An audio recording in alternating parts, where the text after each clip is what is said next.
It's time for the Larry H. Miller Utah Summer Games at Southern Utah University in Cedar City. Register today to participate in the 40th anniversary season of a Utah sports tradition at utahsummergames.org. Participate in over 50 sports around the state. Then plan to join the opening ceremonies Friday, June 5th, presented by State Bank of Southern Utah. Register today to participate in the 40th anniversary season of the Larry H. Miller Utah Summer Games. Looking for music that lifts your spirit and fills your heart? Experience the powerful sound of the Tabernacle Choir at Temple Square.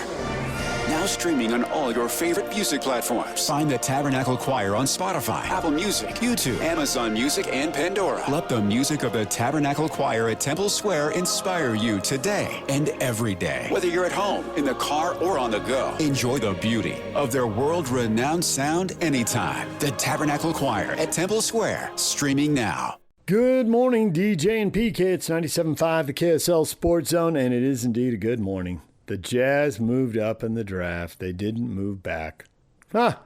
Every game they lost really mattered, as it turned out. They caught Sacramento. They tied them. They won a coin flip. And the team with the fifth odds moved back to 7, and the team with the fourth odds moved up to 2. The Jazz got it right, and the Kings fans are angry.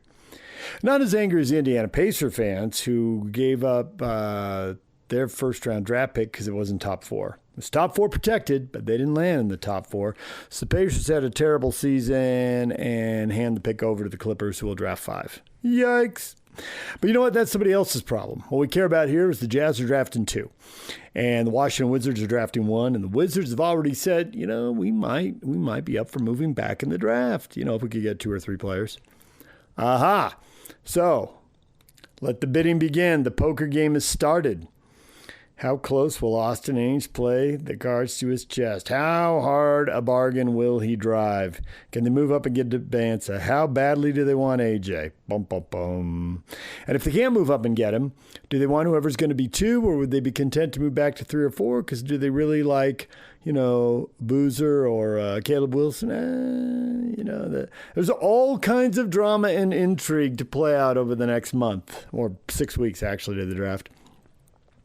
We got to wait out the playoffs first. And speaking of the playoffs, so when Victor Wembanyama doesn't play, the Spurs aren't very good. How about that? How about that for some insightful analysis? He had a terrible game in Game 1, and they lost. And then he got himself kicked out for an elbow in Game 2. And I have to say, I'm not surprised he got kicked out for that elbow. Did you see it? Holy cow. He was getting held, but then he elbowed somebody else. There was really no self-defense involved. He just hauled off and whacked a guy. And it turns out in the NBA these days, you can get kicked out for that even if you are Victor Wembanyama. So there you go. So Minnesota then wins. It's now 2-2. If Wembanyama could just stay on the court and play well, I think the Spurs win the series. But maybe he can't. Oklahoma's sitting over there. They get a shot at sweeping the Lakers tonight. Nobody's beaten them in the playoffs yet. And everything else, I guess I am a little surprised that Philly, after beating Boston in that 7-game upset, couldn't win a single game off the Knicks. New York kind of made Boston look bad.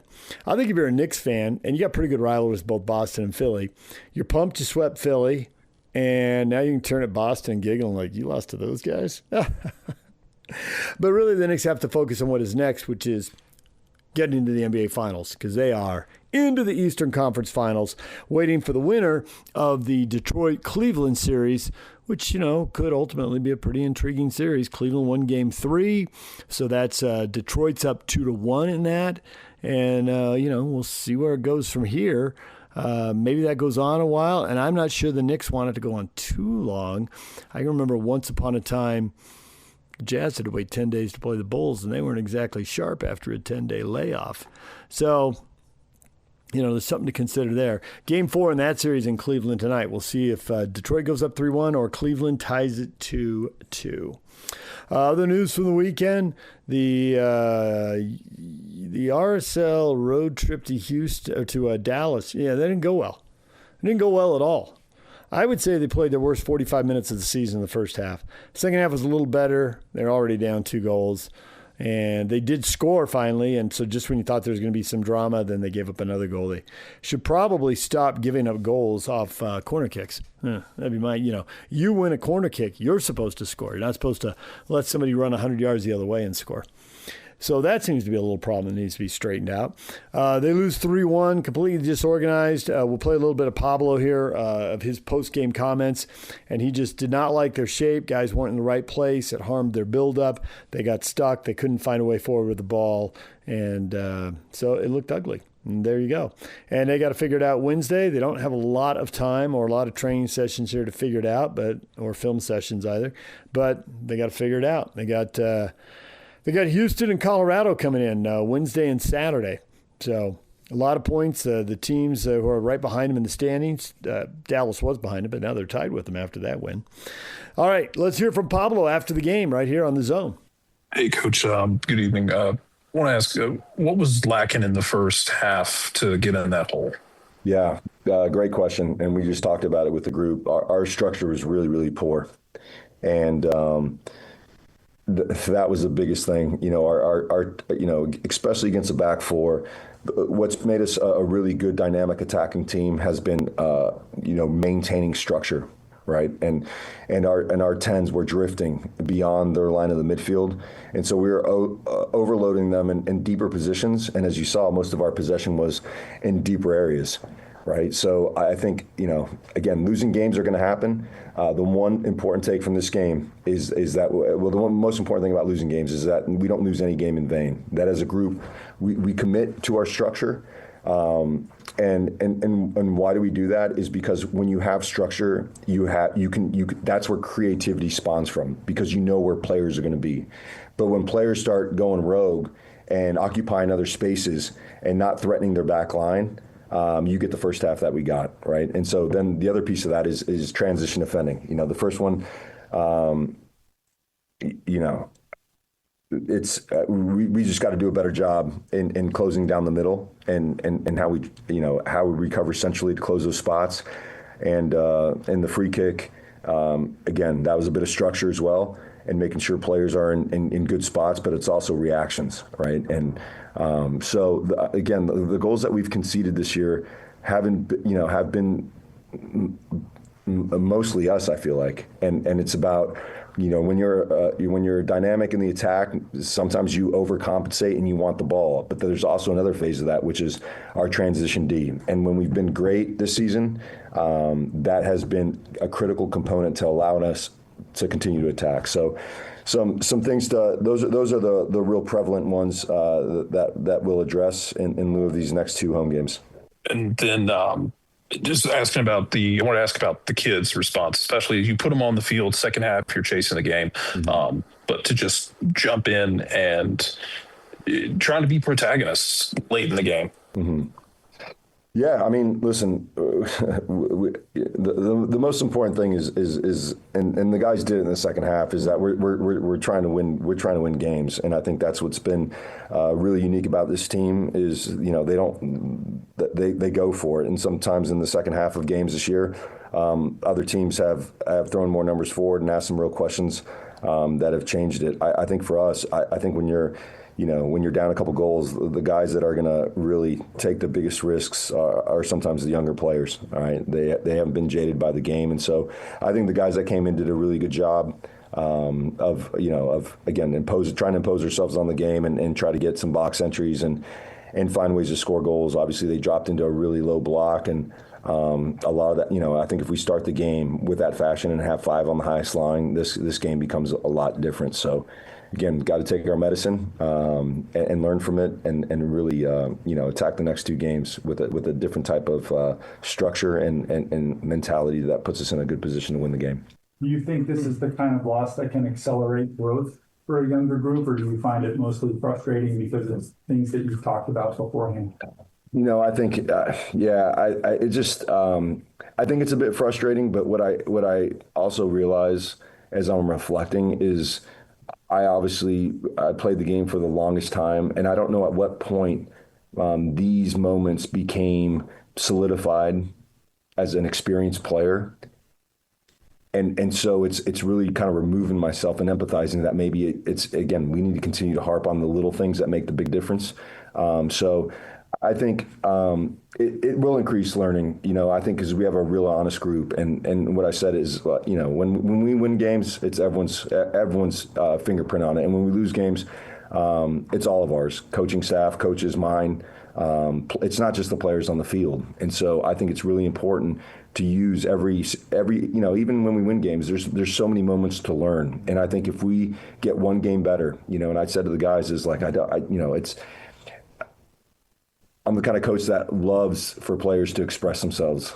I think it's a player's game. But I'm also responsible for the whole team. And so we don't want to have another game where we come in at halftime and talk about the structure. Right. And I think that's what this game really cements for me. The transition goals, we're going to fix those. But it's really about the things that we've been good at. We've moved away from in this first half. And in the second half, again, we got one of the first couple plays, we got him behind them. And all of a sudden it starts to put doubt in what they're doing defensively. We never threatened them in the first half with any runs behind. And that's been something that's been so electric in the way we do things. So I understand that there's a lot of, players want to make the game, but it's also trusting that the players behind you are going to find you in good pockets so that you can play your game. And the reason why they've been so good is because they've been holding their positions and making plays from those positions, just like Luna did in the second half. So first half he didn't find himself anywhere near the box. In the second half, he had a lot of great touches, great actions in and around the box. And so it's just constantly reinforcing what's made us a good team. And I think this game will highlight that, and hopefully we won't have to revisit that moving forward. So it looked like in the first half, he was a lot further back for a lot of the game. Mm-hmm. And while the spacing was good in your attacking third, there wasn't a lot of threat. Correct. When Deej got towards the end of the first half, when Deej got into that scrum, right, and through the whatever that was into the stands, it looked like the entire group took a charge from that. Yeah. What did you see from Deej or Diego as the emotional engine of your attack in the second half? Yeah, again, I think he is an emotional leader for this group, and I think it's at times, from afar, what he likes to do. And what I said to both him and Morgan is, you'll know in the game if the game is calling for one of our 10s to drop in or drop wide. You'll know because our pivots aren't able to find them or our wingbacks aren't able to find them. And they have the autonomy to find those spaces, right? And that's the beauty of it. But you also have to be patient to let the pivots do their thing so that they can find you in dangerous areas. And against the back four, we weren't expecting the back four. They haven't, they haven't played it against any team in the five. And so if you have the five across the front and even Deej in these areas, now you're asking their outside back to rotate to defend our wing back. And that's going to give us a +1 on the back line. So it's how do you separate the emotional aspect of a soccer player, in particular Diego, who's always wanting to get on the ball, and give him a lot of that, but also understanding that if we hold our structure, you're going to get so many chances. More importantly, we're going to be a dangerous attacking team, which we couldn't get into in the first half. But again, credit to him and Morgan in the second half. I think they were catalysts and Serge as well, and the catalyst to really bring us forward and give us a bunch of opportunities on goal. And the last bit is our transition defending that we have to continue to improve upon if we're going to be a team that kind of dictates and our protagonist with the ball. Thank you. And then just last one for me. Watching the statistics all through the match from, say, like 10 minutes on, the RSL always had 60% or greater, finished with 73% of possession, 32 touches in the box, 2 shots on goal. Was Dallas hitting you with man-on-man like you talked about Miami doing, or what were they doing so well that was counteracting what you guys are trying to do? Yeah, I think a lot of those touches in the box came in the second half when we changed and we started, when our structure was good, and that's where you get most of those touches. And again, I think that's something important to emphasize to the group. This is when we're dangerous. This is when we can actually take the game by the scruff of the neck. The first half, it really wasn't. We had a lot of possession, and again, I think it was in the our build third. Hoffa was on the ball quite a bit, and anytime you see Hoffa with so much action and touches, it probably means our 10s are dropping deep. So we're overloading their midfield. Mm-hmm. But now we have a wing back, and Serge all alone. But we have no one in those pockets, and those pockets are the ones that dictate the attacking game, right? And so. But the game is what it is, and again, it doesn't have to be possession. It can be in transition. They can sit in a block and break as they did. But again, I think our challenge as a group is to understand like all the different formations that we're up against, all the different game states that we're up against, and continue to evolve as a group. So today was a fantastic learning opportunity for all of us, and we'll get one game better. You don't have a lot of time to work with the guys. With 3 games and 8 days coming up. So whatever work you're gonna do, you're gonna have to do here in front of it. You've talked about several things here. What is the priority to really get in these guys? So it's like bedrock stuff, you can count on that they know it and apply it regardless of what the next opponent does to you. Yeah, I would just go back to the structure, DJ. Yeah. And again, I can show them a ton of clips from all our goals where we have our 10s in the pockets, we have our 9 up front, and the combinations with Serge, Diego, and Morgan only come from structure. When Serge is isolated at the top and our 10s are so far back, like the goal that we conceded with Serge, he had no one to bounce the ball off of. He had no combination players in between the lines. And so that's what you end up getting is very static actions. And, we put him on an island up there. Those guys are beating him up front. But I guarantee you, if we had those guys in the pockets in the first half, now they're going to really think about playing so tight to Serge. Right, because now you have a set from Serge to Luna and Morgan running behind. Now that's going to ask some real questions of their back line. But as long as we have our 10s beyond their midfield, it's not asking any questions. So the biggest takeaway for me for this game is, and I said to the guys, let's make a promise to ourselves that we're never going to come in at halftime again and talk about structure. And so that's. Because again, it's just amazing how emotions and games and I can imagine social media and all these things start to affect the individual. But we just have to dial it back down and get back to the basics. And so that is, for me, the biggest takeaway for this game. There is RSL coach Pablo Mastroeni. Okay, we're going to take a break. When we come back, we shift gears, and John Nabors and Michael Lev, our spring football tour. We will take a lap around the Big 12. That's coming up. Coming up next, we'll hear from Nabors and Lev. Stay with us, DJ and PK. It's 97.5, the KSL Sports Zone. If the world were like a Sleep Number mattress, everything would adapt for your comfort. Because as your life changes and your body changes, Sleep Number mattresses adapt and shift to give you personalized comfort night after night. And now everything's on sale during our Memorial Day event. Save up to $1,200 on mattresses for a limited time. To experience a whole new world of comfort, visit a Sleep Number store or go to sleepnumber.com. Sleep Number, to a good life sleep. Mom, can you tell me a story? Sure. Once upon a time, a mom needed a new car. Was she brave? She was tired, mostly. But she went to Carvana.com and found a great car at a great price. No secret treasure map required. Did she have to fight a dragon? Nope. She bought it 100% online. From her bed, actually. Was it scary? Honey, it was as unscary as car buying could be. Did the car have a sunroof? It did, actually. Okay, good story. Car buying you'll want to tell stories about. Buy your car today on Carvana. Delivery fees may apply. For Utah, they've got the University of Arkansas on the roster or on the schedule in their non-conference schedule. And John Nabors joins us now, owner of Inside Arkansas and host of Locked On Razorbacks. John, good morning. Good morning. How's everybody out there in the great state of Utah? Well, we just said goodbye to the hockey playoffs. We're waiting for the lottery with the NBA and the Jazz. And in the meantime, we're thinking college football, John. So we're pretty good. Pretty good. We got options. Yeah.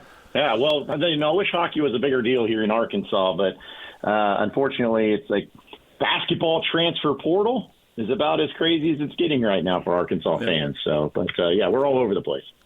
Utah's playing Arkansas in football. Arkansas is coming off a 2-10 season and with 10 straight losses. So that tells people a lot right there. But if you look a little closer, 5 of those were by a field goal or less. A couple of them were one-pointers. How much of a base is there to build off this team, and how much is it hit the transfer portal and fix this? Because 2-10's a mess.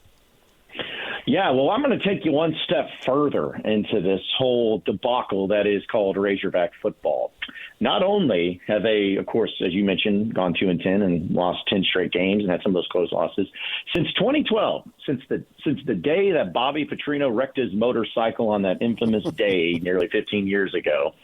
The Razorback football program in one possession games has gone 17-49. Let me repeat that. 17-49 in one possession games since 2012. If you want to know why Arkansas as a football program is not being viewed in the way that maybe it once did, or at least viewed in a way that's respectable, there's your reasoning right there. And so now you have a new coach in Ryan Silverfield. You have essentially a new roster. I believe over 80% of the roster brand new, mainly from the transfer portal. You have some new freshmen. You have a complete clean slate inside the football program. And it just happens to be at a great time when they make it 9 SEC football games. You got Georgia being your first SEC football game. But, of course, the Utah team that you mentioned, they got to get through. So it's a tough thing to navigate. But it's interesting because, obviously, in the SEC, Arkansas has not had that much success over the past decade. In fact, in the past 10 years, Arkansas, five of those 10 seasons, half of them have ended with 1 win or less in SEC play. Just can't happen. So this is trying to rejuvenate the program. And to me, that Utah game, game 2, is by far the most important game of the season this year. Yeah, and they got to come all the way out here facing a team that has its quarterback back and at 11-2. They may obviously made a bunch of coaching changes, but they're expected to be good. And they do have their quarterback back with Dampier. And for Arkansas, I understand it's a two-way battle between KJ Jackson and AJ Hill. Tell me, which of those initials is going to win it? I think it's going to be KJ Jackson. I think it's always been KJ Jackson from the jump, and I think that's the way that they've approached it has been more of a coaching type of mentality of just trying to, not give too much out there and give everybody a puncher's chance. Because here's the thing: when Ryan Silverfield was hired, the day he was hired, he had 2 players that were currently on the roster be kind of part of that and part of that announcement to get people excited. One of them was Quincy Rhodes, the defensive end, which by far was the biggest get.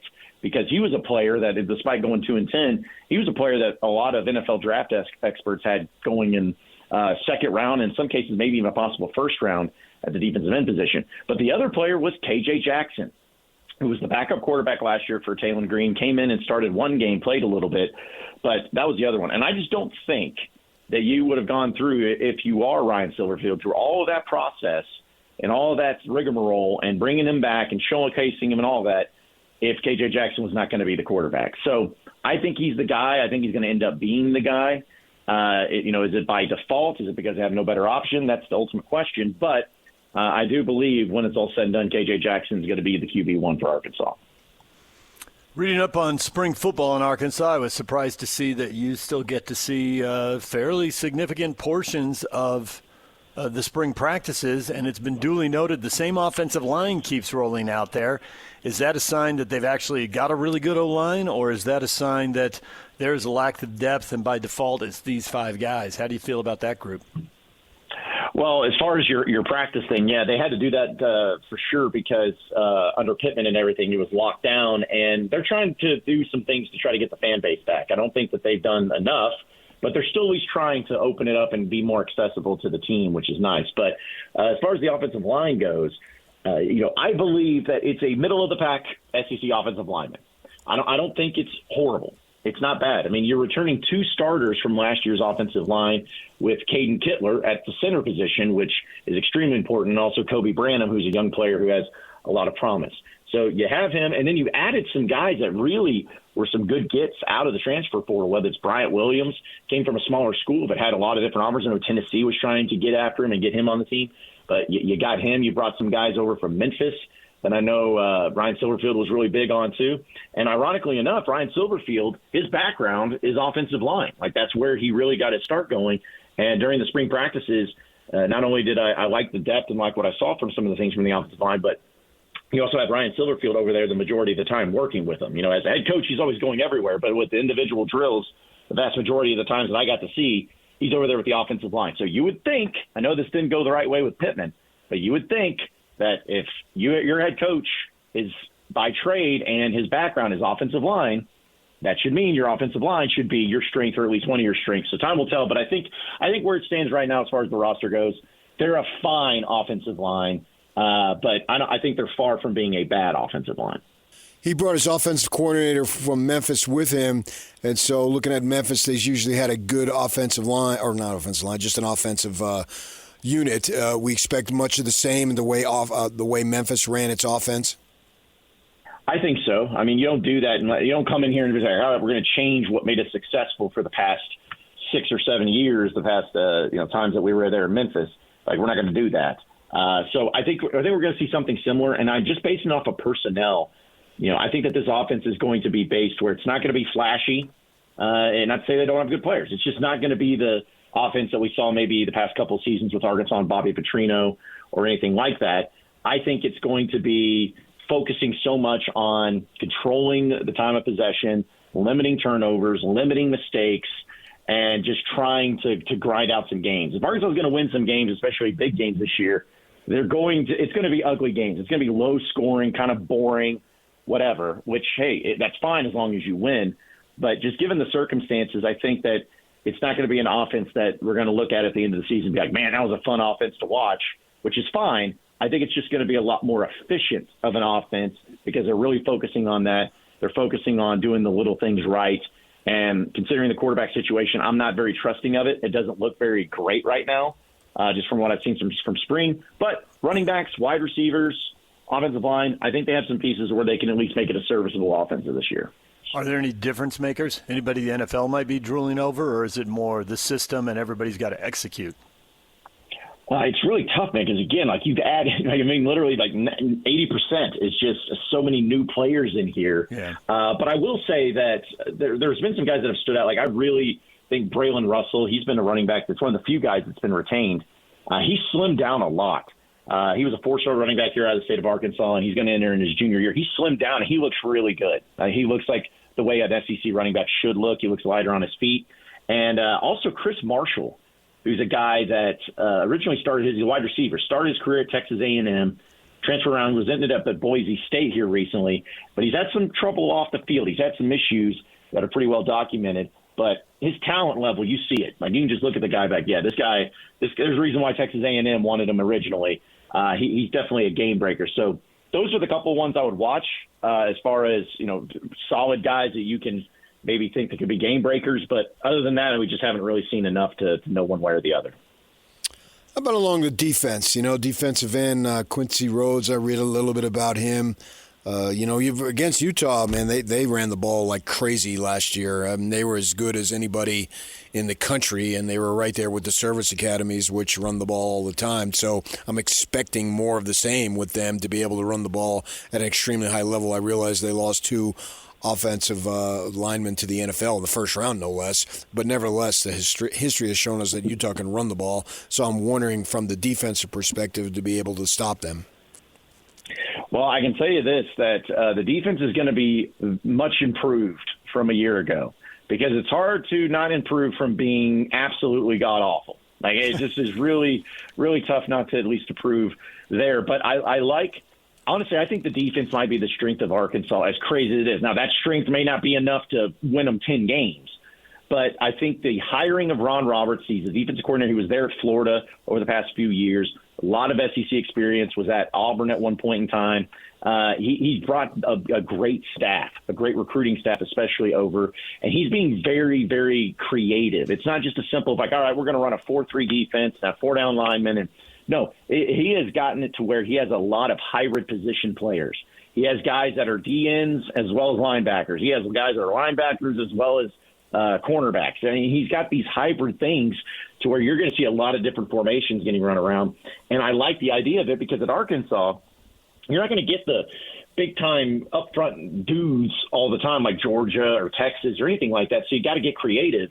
And I think that the way he's approached it and approaching his personnel is really great. So I think they're going to be better at getting after the quarterback. I think they're going to be better in the secondary, which has been a huge problem for them. But the running attack is going to be interesting because they don't have necessarily the size that you would think. So how are they going to be able to be physical up front? That's where the creativity may come into place. But I think Arkansas is going to be a better defense. I think that their strength is going to be more so of getting after the quarterback. But that rushing attack, especially going up against a physical team, that's going to be the ultimate challenge, and they'll have an early one against Utah to solve that one. I'm interested in your levels of defense. If they were truly god-awful, are you looking for just merely hideous, well below average, within reach of mediocrity? Where are you looking here? Yeah, I'm thinking of just not giving up 80-yard touchdowns every game, something like that. Just kind of being to where you can put lipstick on a pig, don't pardon the pun, and just try to make it work. Because Arkansas's not had a great defense for a long time now, but there is their big plays, it was their penalties, it's just not fundamentally sound. Just being good enough to where, hey, if you can make a few stops, get a couple 3-and-outs, maybe get up an interception or two. Just do some little things like that to make a difference. I think that'll go a long way. All right, there is John Nabors talking Arkansas football. When we come back, Michael Lev's talking Arizona football. Stay with us. A reminder, join Scotty G and the coach, Tim Lacombe, today at RGS Exteriors, 4235 Farm Road in West Jordan. More football next. Stay with us. If the world were like a Sleep Number mattress, everything would adapt for your comfort. Because as your life changes and your body changes, Sleep Number mattresses adapt and shift to give you personalized comfort night after night. And now everything's on sale during our Memorial Day event. Save up to $1,200 on mattresses for a limited time. To experience a whole new world of comfort, visit a Sleep Number store or go to sleepnumber.com. Sleep Number, to a good life sleep. I sold my car in Carvana last night. Well, that's cool. No, you don't understand. It went perfectly. Real offer, down to the penny. They're picking it up tomorrow. Nothing went wrong. So, what's the problem? That is the problem. Nothing in my life goes as smoothly. I'm waiting for the catch. Maybe there's no catch. That's exactly what a catch would want me to think. Wow, you need to relax. I need to knock on wood. Do we have wood? Is this table wood? I think it's laminate. Okay, yeah, that's good. That's close enough. Car selling without a catch. Sell your car today on Carvana. Pickup fees may apply. DJ PK, we're joined once again by Michael Lev, columnist for the Arizona Daily Star. Our spring football tour continues with the Arizona Wildcats. Michael, good morning. Good morning. How are you guys? Great. We're doing well. The Wildcats 6-3 in Big 12 conference play last year. That was a big bounce back. We know things change quickly for better and worse with NIL. The arrow's up. Does it continue up this year? What is the vibe? What is the thinking as they come out of spring football here? I think the arrow at the very least kind of stays steady. It would be hard to top last season, although there are some people within the building who do believe that that's possible. The biggest reasons for optimism, I would say, are, of course, things went well last year. As you mentioned, it was a positive turnaround after a very rough first season for Brent Brennan. They retained all of their coordinators, which is a big deal in modern day football to have that kind of continuity. And they bring back their really, really good quarterback. So that's just kind of a very solid foundation upon which to build. Yeah, if Afita was 6'4", the NFL would be all over him, but he's short. But nevertheless, I think he's an excellent quarterback at the college level, and plus he's got all sorts of experience working college. He's been starting basically for, it seemed like 10 years, not just 2 or 3 or 4. And having the continuity with the coaches when he didn't have it early on is something that's a big deal. As I look at the skill positions, running back, they lost a couple of guys, and Riscano, who I think is viewed as certainly he's the leading rusher, returning just under 400 yards. Quincy Craig, both those guys didn't play a whole lot in spring, if at all. You're high on a kid named Wesley Yarborough, who is 5'10", 210-pound tank. Tell us why you're high on him, because if he's good, combined with the other two guys, they got some depth there at that position. Yeah, they should be in pretty good shape at running back. They did lose Ismail Mahdi, who was a transfer last season, had a really productive year. But it was kind of a three-headed monster when Kedrick Risino was healthy. He played a lot, very effective in the red zone. Quincy Craig was kind of a third down back, and I would imagine he will resume that third down back type of role good blocker, smart, experienced, good pass catcher. And Wesley Yarborough, he played mostly special teams last year as a freshman. He is built very similarly to Kedrick Ricino. He is really big and strong and powerful and can run through people, but also has good enough footwork to kind of maneuver in tight spaces on the inside, and really showed progress as a pass catcher during spring ball. A bunch of catches that, required a lot of skill near the sideline, like doing the dead leg thing, making sure you keep your feet in bounds, concentration to catch the ball. Those are the kinds of details that show, that some young players paying attention, right? So I think they're in really good shape there. They did lose a recruit during January. A kid ended up going to Oregon. So they brought in a replacement named Antoine Roberts, someone who had played at Marshall under the current offensive coordinator, Seth Dagy. So that's kind of a security blanket for them, too, having that veteran who knows the system.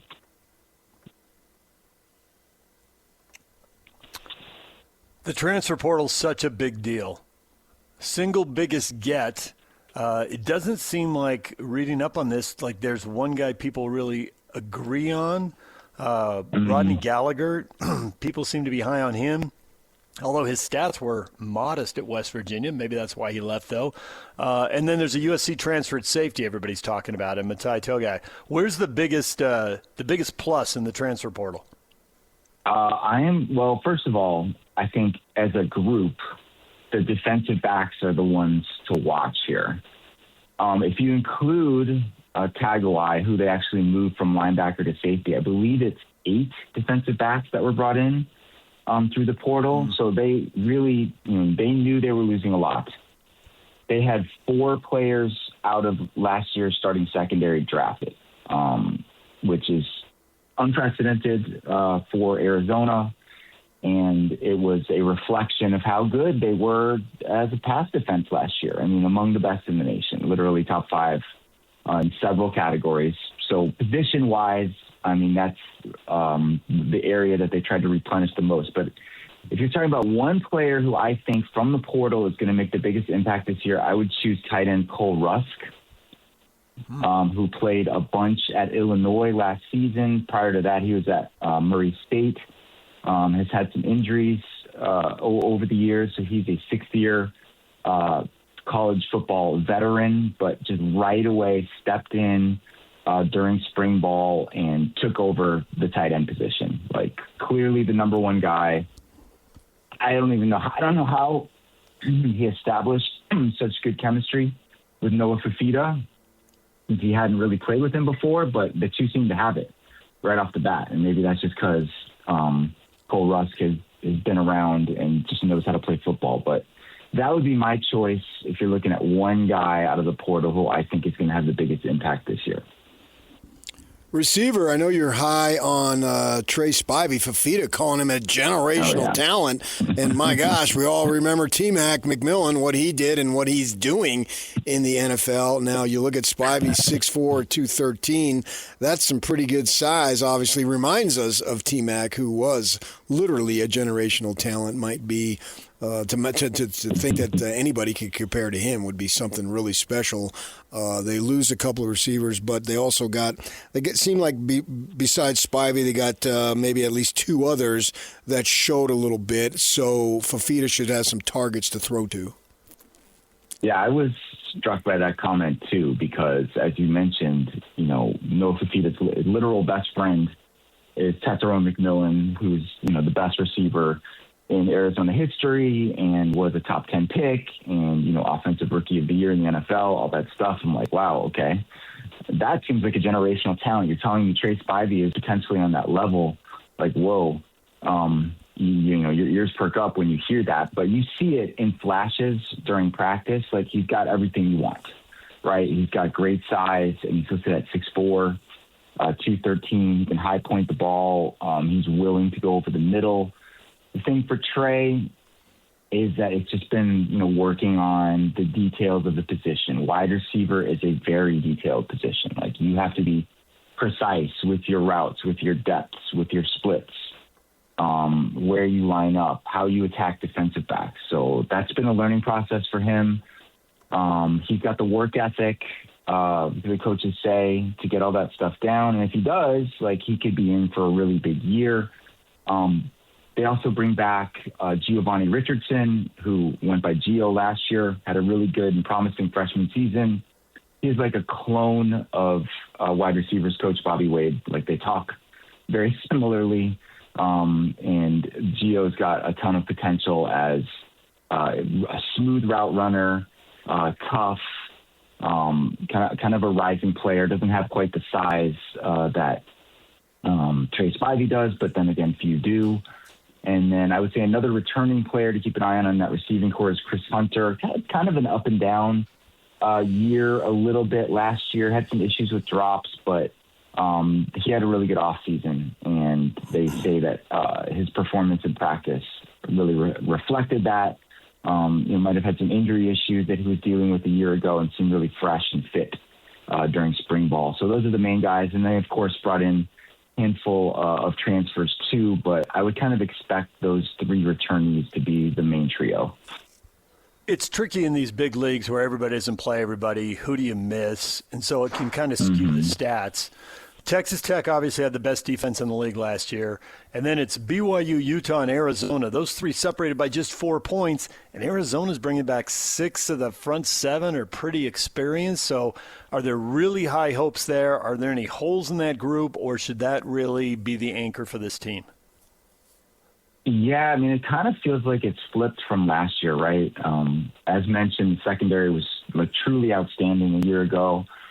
They had the big three with Traden Stukes, Dalton Johnson, and Genesis Smith, who were all taken in the first 5 rounds of the draft this past year, and were the main reason that their pass defense was so good. Now you've got some question marks in the secondary, bunch of newcomers coming in. How are they going to fit? How are they going to gel together? Meanwhile, you have Tay Brown and Chase Kennedy. Chase Kennedy, who I'm sure you guys are familiar with from his Utah days. Anchoring the linebacking core. They brought in Everett Rusaw and Cooper Blomstrom to kind of be outside backers. They will sometimes go to a 2-4-5 look. They'll play 3-3-5. They'll play 4-2-5. A lot of variety and different looks in that front. You kind of never know where the pressure is coming from, who's going to rush, who's going to drop. Rusaw was something of a pleasant surprise during spring. He had big credentials coming in from Memphis, but seemed to be a better all-around player than even the coaches thought he would be. Brown and Kennedy, I think, are emerging leaders on this team and on this defense. They were much more vocal during spring than I had ever observed before. People might have some questions about defensive line because they didn't really bring in it. They brought in one veteran, and that's a kid, Kevin Moore from junior college, who did not participate in spring because he still was finishing up classes. So they're relying on returners, number one, and they've got some really good returners. They were fortunate to get Trey Smith back for another year after he got hurt last year. This is another sixth-year guy who should really be the anchor down there. Maze Pesse had a great and pleasantly, surprisingly good freshman year, and looks like a gem that they unearthed on the recruiting trail. So he's heading into his true sophomore season. Leroy Palu was a positive addition out of the junior college ranks last year. He'll be a senior this year. And then they've got some really good-looking freshmen, too. And after Pesse was so successful last year, they're not reluctant to play these guys. So some names to file away to keep in mind: Prince Williams, Kaisi Lafataga, and Keatron Harris is the other one, who all had their moments during spring. They all made mistakes during spring, but as players and coaches said, that's what spring ball is for. That's okay. Go ahead, make your mistakes, learn, figure it out, and you'll be better for it in the long run. You've been on our show a number of times. You probably don't remember, but I have extensive Arizona roots. Went to high school and NAU and then ASU. Grand Canyon, too. I'll throw that one in there. The only higher institution I did not go was the U of A. But nevertheless, I'm intimately familiar with them. And it's funny that both teams, both high-level teams with the Sun Devils and the Cats, have had good seasons, but trying to follow it up has been the key, and it just hasn't happened that often. They have good seasons, and you can go back, let's see, in 2024 with Fish, they had a good season, and then, it doesn't, or 23, whatever it was, it doesn't work out, and then they stink, and then last year was a nice season for the Cats, so what it'll be, and the Sun Devils have had it's almost paralleled there with the same type of good season and then not being able to follow it up. Now, this year, to what level, I don't know, but I anticipate, if for no other reason that I'm a Fafita believer, he's proven to me that he's very good at the college level. And as I said, if he were a few inches taller, the fact is, if he was a few inches taller, he wouldn't be at Arizona right now. He'd be in the NFL. But I believe in him. So I think they'll have a respectable season, if not a very good season. It sort of follows him somewhere in between decent and really good. Am I accurate? Yeah, I mean, I think that's what everyone is hoping for. To your point, they went 10-3 in 2023 and followed it up with 4-8. Yeah, 10-4 in 2014, and the next year was 7-6, and had a gazillion injuries. 12-1 in 1998. They were 6-6 the following season. The best they've ever done after one of these kind of breakout years is probably going from 93 to 94. They were 10-2 and then 8-4. I think if they went 8-4 this upcoming regular season, it would be considered somewhat satisfying. Expectations might be even slightly higher. I mean, I saw USA Today came out with a top 138 a few days ago, and they had Arizona 17th in the country. So that's kind of that's knocking on the door of the CFP, right? Yeah. A lot of things have to go your way. You got to get lucky with injuries. Schedule dictates some of that. They've got a really tough game in week 2 at BYU. Very, test right off the bat to see how good you are. I think the rest of the schedule, honestly, is pretty manageable. I think there's a lot of parity in the Big 12 overall. But I think something in the 8-4 range is probably realistic. And given the history that you cited, that would probably be considered another successful season. As long as they get a W in that 12th game, too. Yes, of course. Of course. That shapes the entire perspective of the season. And, fun fact, 100th Territorial Cup this year. Oh, is it? So kind of a big deal, this particular Arizona ASU game on Saturday, November 28th. How big a deal is it to go to West Virginia and play Rich Rod, the former Arizona coach? Yeah, I think it's a huge deal. This will be the first time that they play West Virginia with Rich Rod as the coach. That will be a huge storyline here in Tucson that week, and will be a huge storyline in Morgantown as well. He was the coach here for 6 years. They did really well for the most part over those 6 seasons. Went to bowl games 5 times. I don't think that's ever happened at any other period in the history of the program. It was not, however, an amicable breakup. There were some things that were happening behind the scenes that led to Rich Rod's dismissal. He's bounced back. Got to give him a lot of credit. He reinvented himself to a degree. He coached at the lower levels, took lesser jobs, worked his way back up into the position that he's in now. I know they've had a massive turnover on their roster. So what West Virginia is going to look like this year is something of a mystery. But, yeah, that's going to be a really big deal. I'm sure it'll be emotional to some degree for Rich Rod and his family. Both of his kids work for the program as well. And, they grew up in Tucson, attended Arizona. His kids did. So definitely one of the dates to circle on the calendar when you look at the schedule this year. Just make sure Brennan keeps his shirt on there in Tucson in the offices, and he'll be fine. he hasn't gone there yet, but I've seen that in the past. And he's been like more relaxed and comfortable and kind of feeling, like he can be himself like over the past year compared to the first year. So I wouldn't put anything past him. There's Michael Leb. When we come back, what is trending? The headlines are next. If the world were like a Sleep Number mattress, everything would adapt for your comfort. Because as your life changes and your body changes, Sleep Number mattresses adapt and shift to give you personalized comfort night after night. And now everything's on sale during our Memorial Day event. Save up to $1,200 on mattresses for a limited time. To experience a whole new world of comfort, visit a Sleep Number store or go to sleepnumber.com. Sleep Number, to a good life sleep. Mom, can you tell me a story? Sure. Once upon a time, a mom needed a new car. Was she brave? She was tired, mostly. But she went to Carvana.com and found a great car at a great price. No secret treasure map required. Did she have to fight a dragon? Nope. She bought it 100% online. From her bed, actually. Was it scary? Honey, it was as unscary as car buying could be. Did the car have a sunroof? It did, actually. Okay, good story. Car buying you'll want to tell stories about. Buy your car today on Carvana. Delivery fees may apply.